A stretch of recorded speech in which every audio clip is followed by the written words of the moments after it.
How's it going, guys? This is chapter 18 of volume 2 of Pride and Prejudice. Sorry, I got a little lisp going. Got the Invisalign in. Unfortunate, but have to deal with it. I think it's chapter 41 in total. Again, I normally don't get those right, so you cannot count on me. But we're going to go with chapter 18 here in just a second. Before I get a swig of this water.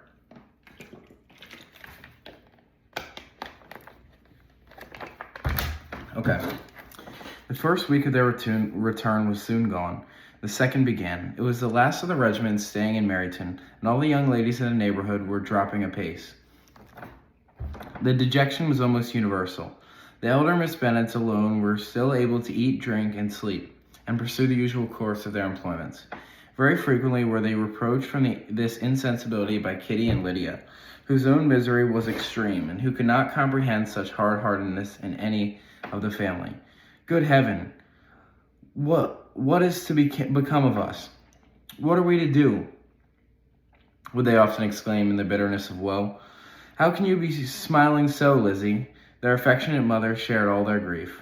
She remembered what she had herself endured on a similar occasion 25 years ago.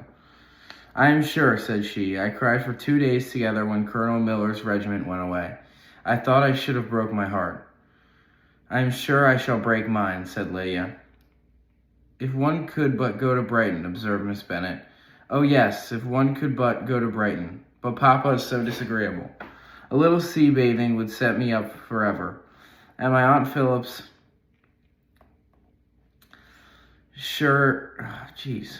And my Aunt Phillips is sure it would make me a great deal of good, added Kitty.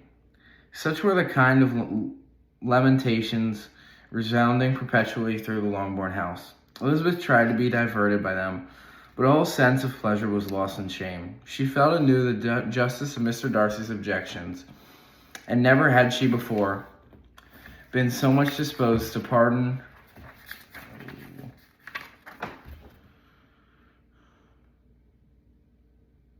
his interference in the views of his friend. But the gloom of Lydia's prospect was shortly cleared away, for she received an invitation from Miss Forrester, the wife of the colonel of the regiment, to accompany her to Brighton.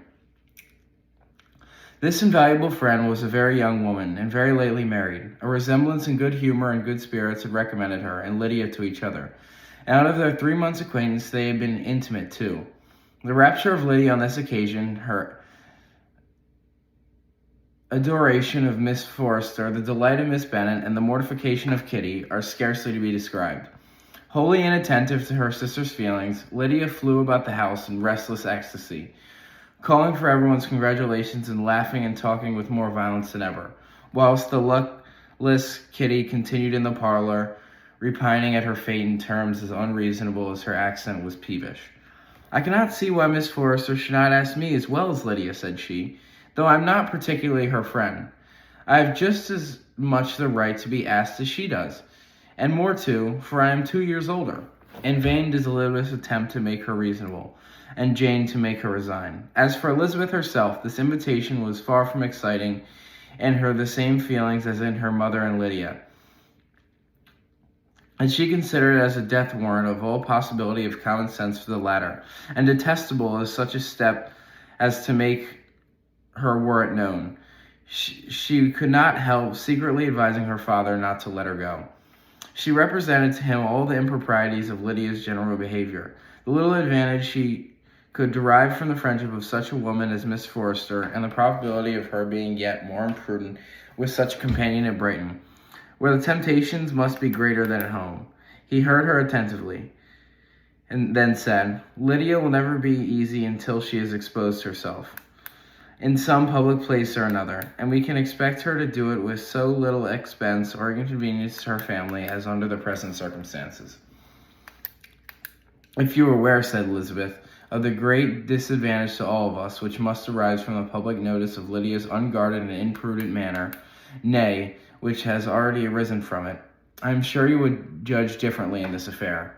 Already arisen, repeated Mr. Bennet. What, has she frightened away some of your lovers? Poor little Lizzie. But do not be cast down. Such squeamish youths as cannot bear to be connected with a little absurdity are not worth a regret. Come, let me see the list of the pitiful fellows who've been kept aloof by Lydia's folly. Indeed, you are mistaken. I have no injuries to resent. It is not of peculiar, but of general evils, which I am now complaining. Our importance, our respectability in the world must be affected by the wild volatility, the assurance and disdain of all restraint which mark Lydia's character. Excuse me, for I must speak plainly. If you, my dear father, will not take the trouble of checking her exuberant spirits and of teaching her that her present pursuits are not to be the business of her life, she will soon be beyond the reach of amendment. Her character will be fixed, and she will, at 16, be the most determined flirt that ever made herself and her family ridiculous.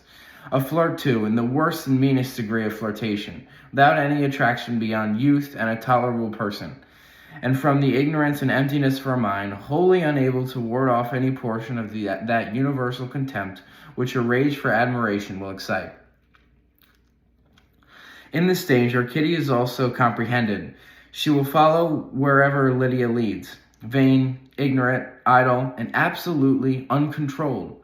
Oh, my dear father, can you suppose it possible that they will not be censured and despised wherever they are known, and that their sisters will not be often involved in this disgrace? Mr. Bennet saw that her whole heart was in the subject, and affectionately taking her hand, said in reply, "Do not make yourself uneasy, my love. Whenever you and Jane are known, you must be respected and valued, and you will not appear to less advantage for having a couple of, or I must say, 3 very little silly sisters.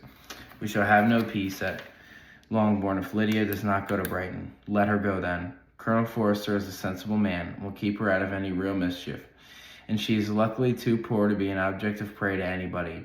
At Brighton she will be of less importance even as a common flirt than she has been here. The officers will find women better worth their notice. Let us hope, therefore, that her being there may teach her her own insignificance.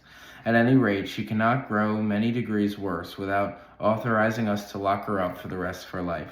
With this answer, Elizabeth was forced to be content, but her own opinion continued the same, and she left him disappointed and sorry. It was not in her nature, however, to increase her vexations by dwelling on them. She was confident in having performed her duty, and to fret over unavoidable evils, or augment them by anxiety, was no part of her disposition. Had Lydia and her mother known the substance of the conference with her father, their indignation would hardly have found expression in their united volubility. In Lydia's imagination, a visit to Brighton comprised every possibility of earthly happiness. She saw with the creative eye of fancy the streets of that gay bathing place covered with officers. She saw herself the object of attention to tens and to scores of them at present unknown. She saw all the glories of the camp, its tents stretched forth in beauteous uniformity of lines, crowded with the young and the gay and dazzling with scarlet, and to complete the view, she saw herself seated beneath the tent, tenderly flirting with at least 6 officers at once. Look out! Had she known that her sisters sought to tear her from such prospects and such realities as these, what would have been her sensations? They would have been understood only by her mother, who might have nearly felt the same. Lydia's going to Brighton was all that consoled her for the melancholy conviction of her husband's never intending to go there himself. They were entirely ignorant of what had passed, and the raptures continued with little intermission to the very day of Lydia's leaving home. Elizabeth now was to see Mr. Wickham for the last time. Having been frequently in company with him since her last return, agitation was pretty well over. The agitations of formerly partiality entirely so. She had even learned a defect in the very gentleness which had first delighted her, in affectation and a sameness to disgust and weary. In his pleasant behavior to herself, moreover, she had a fresh source of displeasure, for the inclination he soon testified of renewing those attractions which had marked the early of their acquaintance, could only serve, after what had since passed, to provoke her. She lost all concern for him in finding herself thus selected as the object of such idle and frivolous gallantry, and while she steadily repressed it, could not but feel the reproof contained in his believing, that however long and for whatever cause his attentions had been withdrawn, her vanity could be gratified and her preference secured at any time by their renewal. On the very last day of the regiment's remaining in Meriden, He dined with others of the officers at Longbourn, and so little was Elizabeth disposed to part from him in good humor that on his making some inquiry to the manner in which her time had passed at Hunsford, she mentioned Colonel Fitzwilliams and Mr. Darcy having both spent 3 weeks at Rosings, and asked him if he looked acquainted with the former. He looked surprised, displeased, alarmed, but with a moment's recollection and a returning smile replied that he had formerly seen him often, and after observing that he was a very gentlemanlike man, asked her how she had liked him. Her answer was warmly in his favor, with an air of indifference be soon afterwards added, "How long do you say that he was at Rosings?" "Nearly 3 weeks. And you saw him frequently?" "Yes, almost every day." "His manners are very different from his cousin's." "Yes, very different. But I think Mr. Darcy improves on acquaintance." "Indeed, Mr. Wickham," cried Mr. Wickham, with a look which did not escape her. "And pray, may I ask," but checking on himself, he added in a gayer tone, "is it in address that he improves? Has he designed to add aught of civility to his ordinary style? For I dare not hope," he continued in a lower and more serious tone, "that he has improved in essentials." "Oh no," said Elizabeth. "In essentials, I believe he is very much what he ever was." While she spoke, Wickham looked as if scarcely knowing whether to rejoice over her words or to distrust their meaning. There was something in her countenance which made him listen with an apprehensive and anxious attention, while she added, When I said that he had improved on acquaintance, I did not mean that either his mind or manners were in a state of improvement, but that from knowing him better, his disposition was better understood." Wickham's alarm now appeared in a heightened complexion and agitated look. For a few minutes he was silent, till, shaking off his embarrassment, he turned to her again, and said in the gentlest of accents, "You, who so well know my feelings towards Mr. Darcy, will readily comprehend how sincerely I must rejoice that he is wise enough to assume even the appearance of what is right. His pride in that direction may be of service, if not to himself, to many others, for it must deter him from such foul misconduct as I have suffered by. I only fear that the sort of cautiousness to which you, I imagine, have been alluding, is merely adopted on his visits to his aunt, of whose good opinion and judgment he stands much in awe. His fear of her has always operated, I know, when they are together, and a good deal is to be imputed to his wish of forwarding the match with Mr. Burrow, which I am certain he is very much at heart." Elizabeth could not repress a smile at this, but she answered only by a slight inclination of the head. She saw that he wanted to engage her on the old subject of his grievances, and she was in no humor to indulge him.